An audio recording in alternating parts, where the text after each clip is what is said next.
Coach, you spent a lot of time over the last couple of weeks taking a look at what you had at returner. Do you anticipate doing the same thing for the preseason finale? Yeah, pretty much the same thing. The good thing is that we have a lot of guys to choose from, and we can really get a good look at guys, and we've been getting a lot of returns, so it's been good for us. Demarcus Robinson as a punt returner, what are your thoughts on him? He drives me nuts a little bit. He really does, to be honest. He knows it. I like to see him catch it and keep the ball tight to his body. And, he doesn't do that. I like to see him get north and south. He doesn't do that. So those are things that we talked about all the time. He's a great make-you-miss guy. There's probably nobody better, but he's got to learn to get up the field. He's a good catcher. So in an emergency situation, you could use him, as a guy that can get you through a game. But as an every down guy, he's got a ways to go. Same ballpark is kind of the same question, at least, with Mike Hughes. Yeah, Mike is very, very good catcher. He's talented returner. He gets up the field north and south. He looks for that north and south right away. Whereas he could probably press the edges a little bit more.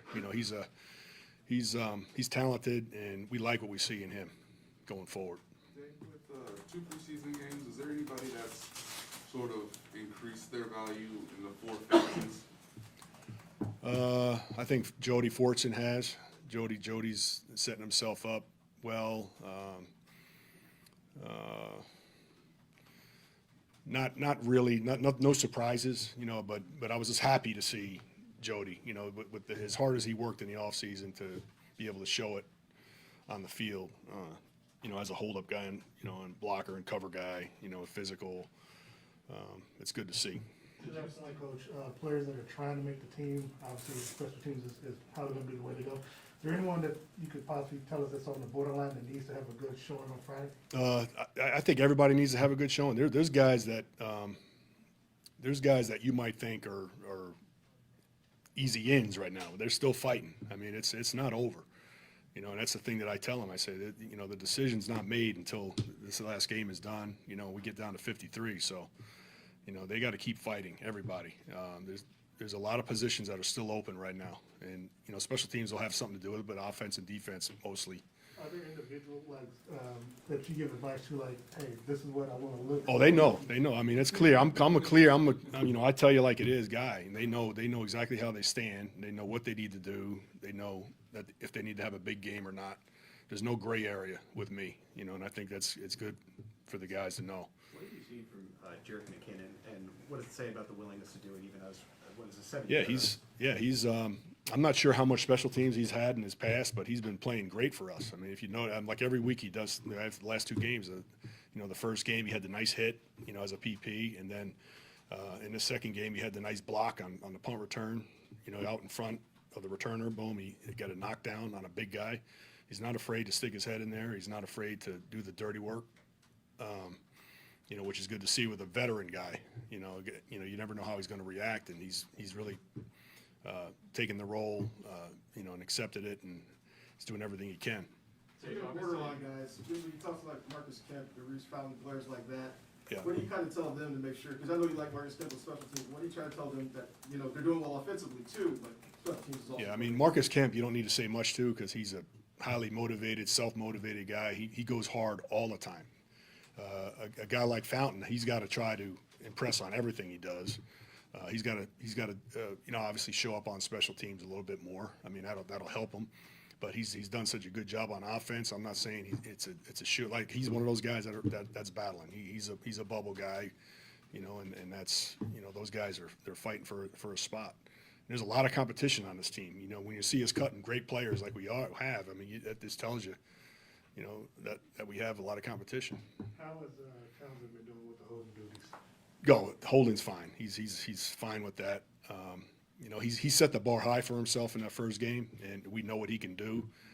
So if the next game, if he doesn't hit 5-0 hang times, it's like he had a bad game. But he the punts that he hit, we only had 2 in that last game. He hit 2 fair catches, which is, was only like a 38 or 39 yard net, which is what you're looking for. But he's got the ability to be even better, and we know that now. So we expect that out of him. Dave, when you mentioned Jody Fortson on special teams, Was that something in the offseason or at least early on in camp that he came to you and say, I really want to be a It was actually last year. He actually came into my office. He did, and you could ask him about it. He came in my office. It was during the off season. What do I need to do?